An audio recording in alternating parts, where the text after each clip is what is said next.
Saint Nicholas church গাজীপুরের কালীগঞ্জ উপজেলার নাগরী ইউনিয়নে খ্রিস্টান ধর্মাবলম্বীদের পবিত্র স্থান সেন্ট নিকোলাস চার্চ অবস্থিত। 1963 সালে শীতলক্ষ্যা নদীর তীরে নির্মিত এই ঐতিহাসিক চার্চ বাংলাদেশের বৃহত্তম খ্রিস্টান মিশনারি ও চার্চের মর্যাদায় অধিষ্ঠিত। সেন্ট নিকোলাস চার্চ হতে কালীগঞ্জের আঞ্চলিক বাংলা ভাষায় প্রথম দ্বিভাষীয় বাইবেল অনুদিত হয়। এমনকি প্রথম দ্বিভাষিক অভিধান ও গদ্য বই প্রকাশিত হয় এই চার্চ থেকেই। 16শ শতাব্দীর শেষের দিকে পর্তুগিজ খ্রিস্টানরা নিজেদের এই আস্তানা ছেড়ে চলে যায়।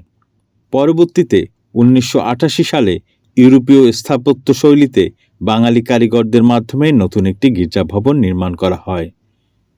দুই দেশীয় স্থাপত্যের সংমিশ্রণে তৈরি গির্জার উপরের ছাদ 6টি আটকোনা আকৃতির সেমিগথিক স্টাইলে বানানো হয়েছে।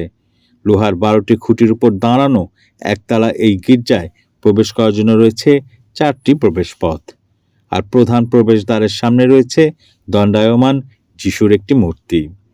এছাড়া গির্জার বারান্দাযুক্ত প্রবেশপথ, সমবেত উপাসনার প্রার্থনা ঘর, একক উপাসনা কক্ষ, 3টি সেমি সার্কুলার প্রবেশপথ এবং একটি বড় আকৃতির হল ঘরের স্থাপত্যশৈলী নজর কাড়ার মতো। গির্জাকে কেন্দ্র করে 1910 সালে একটি প্রাথমিক বিদ্যালয় চালু হয় এখানে। এটিকে বর্তমানে নিম্ন মাধ্যমিক ইংরেজি বিদ্যালয়ে উন্নীত করা হয়েছে। তরঙ্গ নিউজ, গাজীপুর।